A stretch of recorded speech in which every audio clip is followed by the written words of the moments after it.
You the actual technique. What I would like you to do is make sure that you collect identical objects. So I have got two identical glue sticks, dry erase markers, pencils, whatever you have. Just make sure they are two identical ones.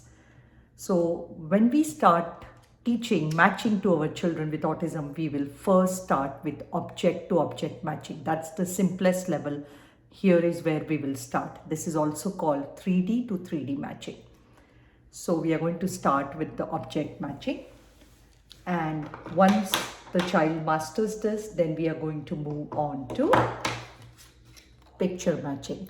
So in the pictures matching, what you will do is, here I have got some pictures. I just went online and I, took some pictures, printed it, laminated it, and see, they are two identical ones. So make sure you have two identical pictures. It can be anything. It can be animals, shapes, colors, anything. So just make sure they are two of the same kind.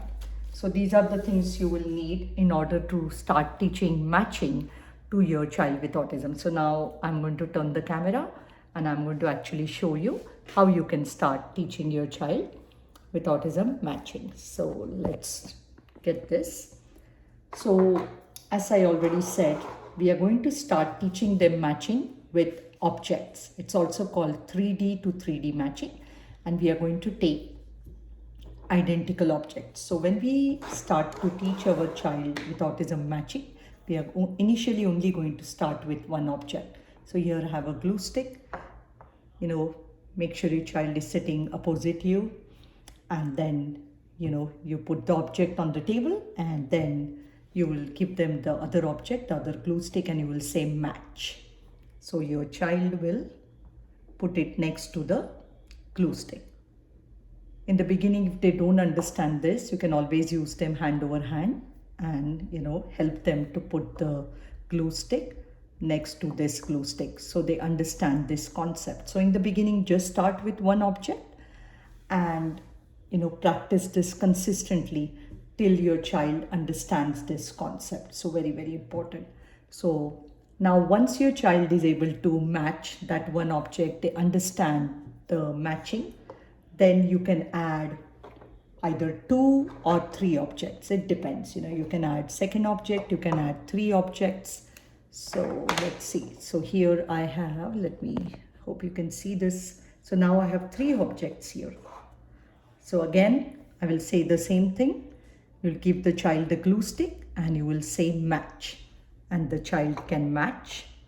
Again, praise the child, well done, good job matching, and then you can also say the name of the object. So glue stick, so that way your child learns the vocabulary. Now make sure if you're doing it in a field of 3 or 2, always change the positions of the object, so that way your child doesn't memorize it, because children on the spectrum, they are very good at memorizing. So again, give them the object, match, and then your child will match it. Same thing again. Change the position, again give them the glue stick, match, and then so on and so forth. Once they are able to match one object consistently, then you can go to the next one. I have a marker here, same thing again, so again match, so the child matches it, and then you can keep on changing the positions. So again match, and then the child can match the marker. So you get the idea. So that's how you will start with object to object matching. So start with one object, practice it consistently, and then you can add more. So now once your child is able to do the object matching consistently, then we are going to move on to picture matching. So again, like I said, I have got 2 identical pictures. You can have pictures of anything. If your child likes a particular character, make a pictures of that, or use daily objects, whatever. So again, and then just laminate it so that way it's durable. And I have put a Velcro at the back, and then I can just stick these 2 together, so that way it's always in position and it's not lost. So again, when you're teaching picture matching, Same thing. Again, we are going to start. You can just start with 1. So have the picture and then you'll tell your child match, and then your child will match the picture to the picture. This is also called 2D to 2D matching. Now, if your child in the beginning is having difficulty, you can take their hand and you can help them to match. Same thing again, practice this consistently for a few days and then you can add more pictures. You can add 2 pictures or you can add 3 pictures. Same thing, the same way we did with object matching. And again the same thing, same match, and the child will match. Now make sure if you're doing in a field of 3, you always keep changing the positions. Again, match, and then the child can match the object.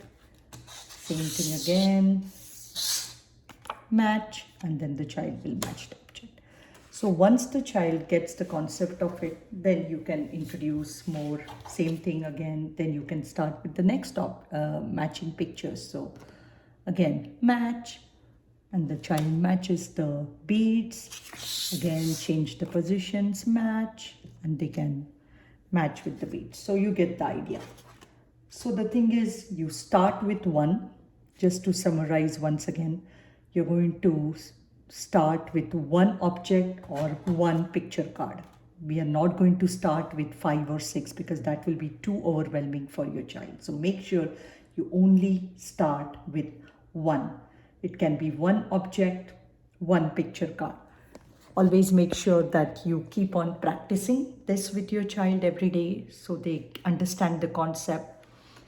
Also make sure that you reinforce your child, meaning you praise your child, well done, good job, or also give them a reinforcer, give them something they like.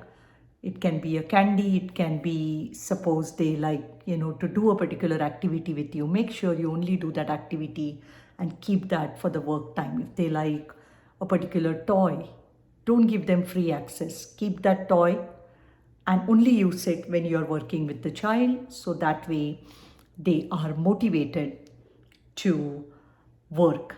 And because our children with autism, the biggest struggle for our children is motivation. So we have to motivate them. That is the main thing. So I hope you find this video useful. Come back next time and I will show you some other skills we can work at home with our children on the spectrum. So I hope you find this video useful. Do like this video, share it with a fellow autism parent, and don't forget to subscribe to my channel for more videos like this. Thank you, and I'll see you next time.